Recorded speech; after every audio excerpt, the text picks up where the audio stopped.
नमस्ते इंजीनियर।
सबसे पहले आपको गिवन लिखना होता है।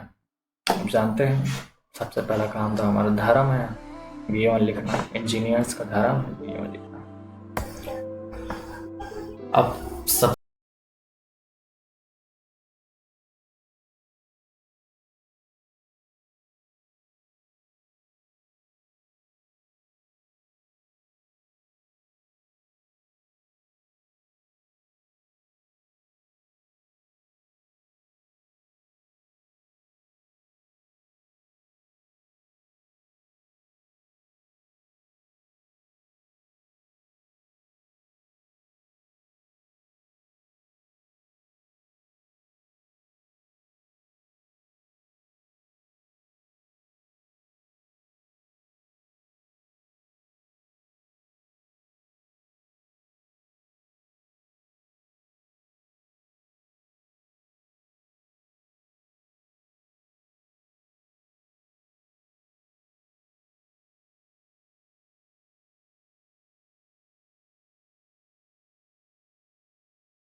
35 मीटर दी हुई थी क्वेश्चन में, जैसे कि मैं यहाँ दिखा देता हूँ। यहाँ पे 2.235 मीटर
वहाँ पे मैंने बताया इंटरपोलेशन कैसे करते हैं।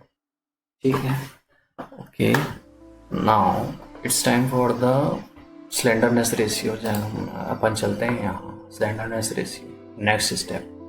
ठीक है, स्लेंडरनेस रेशियो का मतलब होता है ratio of length bye width of a particular section.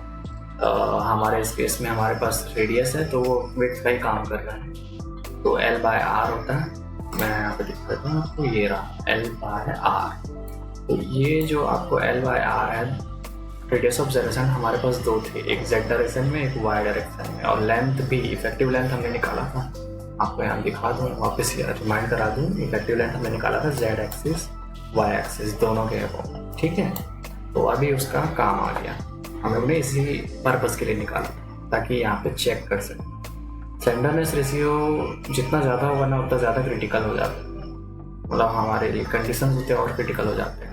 इसमें देखिए LZ बाय RZ, LZ हमारा यहाँ पे निकाले हमने 1899.7 और RZ था 20.2 mm, तो अगर रेशियो 94 आया, इसका आया 101.8, ये बड़ा है, इसलिए about Y axis it is more critical. ठीक है, यहाँ पे वही बताया गया। अब क्योंकि slenderness ratio about Y axis critical है तो हमें ये कंसिडर करना पड़ेगा, और about considering this slenderness ratio and Fy equal to 250 megapascal, जैसा कि हमने गिवन में लिखा था, आपको दिखा देता हूँ, ये रहा Fy इक्वल टू 250 मेगापास्कल। ये स्ट्रेंथ है Fe 410 ग्रेड के लिए। ठीक है, और buckling curve C, buckling curve C ही क्यों लेते हैं इसका कारण मैं आपको बताता हूँ। चलिए IAS कोड 800/2007 में पेज नंबर 44 पे, यहाँ पे आप देख सकते हैं T चैनल एंगल सेक्शन, ये हमारा एंगल है। ठीक है, इसको मैं थोड़ा रेड कर देता हूँ, ये एंगल सेक्शन है हमारा। तो एंगल सेक्शन के लिए बकलिंग क्लास हमेशा C रहती है। ठीक है, कोई भी एंगल हो C लेना है, इस वजह से हमने यहाँ बकलिंग कर्व C लिया। और अब ये बकलिंग कर्व C लेने से फ़ायदा क्या है मैं आपको क्लियर बताता हूँ। टेबल 8.7 देखने बोल रहा है यहाँ पे, ये टेबल इसके जस्ट पीछे है। ये स्लेंडरनेस रेशियो हमने जो अभी 101.82 लेना है और Fy 250 लेना है, इन दोनों की मदद से हमें FCD निकलेगा, डिज़ाइन कंप्रेसिव स्ट्रेस।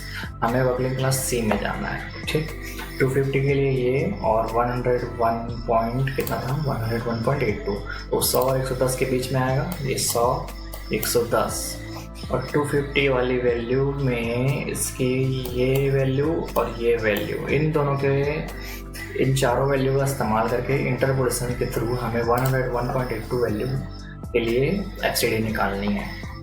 तो design compressive stress FCD by interpolation इतना आएगा।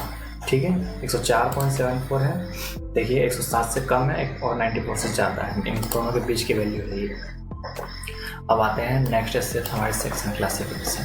आपको दिखा दूँ, हम अगले स्टेप में आ चुके हैं। गिवन हो चुका है, इफेक्टिव लेंथ हो चुका है, अनइक्वल एंगल हो चुका है, स्लेंडरनेस रेशियो भी लिख चुके हैं हम। अब साथ ही सेक्शन क्लासिफिकेशन, ये पेज नंबर 18 कोड का। चलते हैं पेज नंबर 18 पे, तो इसमें आई थिंक 34 नंबर पे है, पेज नंबर 18 ये रहा, 32 पे था, PDF का 32 होगा और आपके IAS कोड में पेज नंबर 18। सेक्शन क्लासिफिकेशन करना है हमें। हमारा जो सेक्शन है वो एंगल है, वो एंगल कौन सा वाला एंगल है, डबल एंगल है। तो डबल एंगल के लिए आपको सीधा, ये प्लास्टिक कॉम्पैक्ट नहीं होता है, सीधा सेमी कॉम्पैक्ट होता है। तो 15.7 एप्सिलॉन नॉट B/T निकाल लेते हैं इसकी, जैसे कि यहाँ दिया है, एप्सिलॉन 1 होगा क्योंकि इसका फॉर्मूला में शुरू में ही निकाला था हमने एप्सिलॉन नॉट, ये रहा 250 √250 बाय Fy, तो √250 बाई 250 1 आएगा, तो एप्सिलॉन की वैल्यू भी 1 हो गई। B/T, B की वैल्यू हमारा एंगल कौन सा था, 65/45 × 8, 65 इसकी ब्रेड्थ है, थिकनेस 8 है, तो B/T करेंगे तो 65/8 और 8.12, और जो कि 15.7 एप्सिलॉन नॉट, मैं आपको जूम करके दिखा देता हूँ, 15.7 एप्सिलॉन नॉट लिखा है यहाँ पे सेमी कॉम्पैक्ट के लिए, तो उससे कम है, इसका मतलब हमारा सेक्शन सेमी कॉम्पैक्ट है, जैसे कि यहाँ पे लिखा है सेक्शन स्लेंडर नहीं है तो full section will be effective, ठीक है। Okay, now design compressive strength. अब बात करते हैं डिज़ाइन कंप्रेसिव स्ट्रेंथ। तो जैसा कि आप देख सकते हैं, ये एक फोर्स का फॉर्मूला होता है स्ट्रेस इनटू एरिया। स्ट्रेस हम पहले से ही निकाल चुके थे, जैसा कि आप देख सकते हैं यहाँ पे FCD लिखा है। FCD हमने अभी ही निकाला है, जस्ट आपको दिखाता हूँ फिर से। FCD इक्वल टू 104.74 न्यूटन पर mm²। ये न्यूटन पर mm² है, किलो न्यूटन नहीं है, ठीक है, ध्यान रखेगा। तो हमने ये FCD कर्व से निकाला, बगलिंग कर्व C से। ओके, उसके बाद उसका यूज़ करेंगे यहाँ हम उसका स्ट्रेंथ निकालने के लिए। तो एरिया हमने स्टील टेबल से निकाला था 1634, अगर आपको याद होगा तो, और अगर याद नहीं हो पाता तो देख लीजिए दोबारा से, आपको दिखा के देता हूँ। यहाँ पे 1634 हमने, ये रहा एरिया, उस एरिया को इंटू किए, दोनों इंटू 10 के पावर -3 किलो न्यूटन में आंसर आया आपका।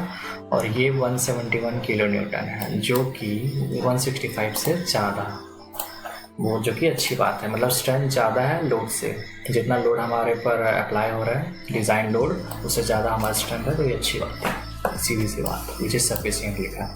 टेंसाइल स्ट्रेंथ निकालने के लिए TDG इक्वल टू F/Ag/γ0। आपको उसको याद करने की ज़रूरत नहीं है, ये आपको मैं कोड में दिखा रहा हूँ अभी। जस्ट पेज नंबर 32 चले जाइए, यहाँ पे आपको design strength due to yielding, ये TDG आपको Ag/Fy/γm0 मिल जाएगा, क्योंकि यहाँ सेम चीज़ लिखा हुआ है। आपको TDG निकालना है, Fy पता है 250 है, Ag भी पता है, 10 के पावर -3 कर लीजिए किलो न्यूटन में answer, γm0 1.1 by default. Okay, 371, जो कि आपका टेंसाइल स्ट्रेंथ बहुत कम था, 60 किलो न्यूटन दिया था क्वेश्चन में, यहाँ पे बहुत ज़्यादा है हमारे पास स्ट्रेंथ उसके कंपेरिजन में, तो which is all right. Okay, अब आते हैं कनेक्शन पे। इस क्वेश्चन में आपके जो टेंसाइल लोड है बहुत कम है, इस वजह से यहाँ पे ब्लॉक शेयर फेलियर नहीं होगा। अगला क्वेश्चन मैं करवाऊँगा, उसमें देखिएगा ब्लॉक शेयर फेलियर होगा, क्योंकि टेंसाइल स्ट्रेंथ, जो टेंसाइल लोड है वो कंप्रेसिव लोड से भी ज़्यादा होगा। अगले क्वेश्चन में बताता हूँ मैं आपको, और याद आ जाएगा मैं क्या बोल रहा हूँ आपको, ठीक है। कनेक्शन करते हैं। इसमें क्वेश्चन में लिखा है पहले से 20 mm डायमीटर बोल्ट यूज़ करना है आपको, तो उसके हिसाब से हमें 20 mm डायमीटर बोल्ट के हिसाब से होल की डायमीटर 22। अब ये 22 कैसे होता है मैं वो भी दिखा देता हूँ आपको, सब लिखा हुआ है हमारे कोड में। कोड में चलते हैं पेज नंबर 73 में। तो जैसे भी आप, हमारा साइज़ जो है 20 mm है, तो इसके बीच में आएगा, तो क्लियरेंस यहाँ 2 mm का, तो 20 + 2 22, ये आपका D0 हो जाएगा होल की साइज़। यहाँ पे लिखा भी है, ये रहा size of the hole, nominal diameter of the fastener plus clearances, ठीक है। ओके, अब ये डायमीटर ऑफ द होल मिल गया आपको, ठीक। और हमारा सेक्शन तो हमें पता ही है पहले से, डिज़ाइन फोर्स 165 किलो न्यूटन है। हमें स्ट्रेंथ ऑफ बोल्ट निकालना है डबल शियर, क्योंकि डबल एंगल है तो इसमें डबल शियर आएगा, ठीक है। आपको इसका आप इसका ट्रायग्राम बनाओगे ना, तो आपको ऑटोमेटिक समझ में आ जाएगा कौन कौन से शेयर प्लेन है। इसमें 2 शेयर प्लेन पड़ेंगे, इस वजह से इसमें डबल शेयर का केस है, ठीक है। डबल शेयर के केस में आपको मैं फॉर्मूला दिखा देता हूँ यहाँ पे, इसमें नीचे है पेज नंबर 75 पे IS कोड के शेयर कैपेसिटी ऑफ बोल्ट, ठीक है। इसको मैं हाईलाइट कर देता हूँ, share capacity of bolt, blue better है, ओके। तो ये VDSB VNSB nominal share capacity, तो इसमें जो FU है, IS कोड में मिस्टेक दिया हुआ है, ये FUB है, मतलब ये बोल्ट का है। और बोल्ट का अल्टीमेट टेंसाइल स्ट्रेंथ 400 होता है, और यहाँ पे जो FU है ये प्लेट का है, ठीक है। तो यहाँ पे 410 होगा FU की वैल्यू, और यहाँ पे FUB है तो ये 400 है। अब यहाँ पे दिखा देता हूँ आपको, सब आपको क्लियर हो जाएगा। ये रहेगा FUB, तो यहाँ पे लिखा है, कोड में लिख दिया है FU, इसको सुधार लीजिएगा, ठीक है। ये 400 लेना है हम लोग को, और यहाँ पे डबल शेयर है, तो यहाँ पे 1 आएगा और यहाँ पे 0.78 आएगा, तो 1.78 है, उसको इन लोग राउंड ऑफ करके यहाँ पे 2 दे दिए, तो आंसर थोड़ा अलग आ जाता है। और एरिया तो आपको पता है π/4 × d² करना है, डायमीटर ऑफ द बोल्ट, ठीक है। तो ये 245 हमने पहले से निकाल के रख लिया, क्योंकि हर बार करते रहते हैं, ठीक। तो इससे इसका 90 किलो न्यूटन आया, ये बोल्ट का है। अब हमें प्लेट का निकालना है, ठीक है। तो प्लेट के लिए ये फार्मूला 2.5 kb, दोनों का फार्मूला यहाँ पे दिया होगा।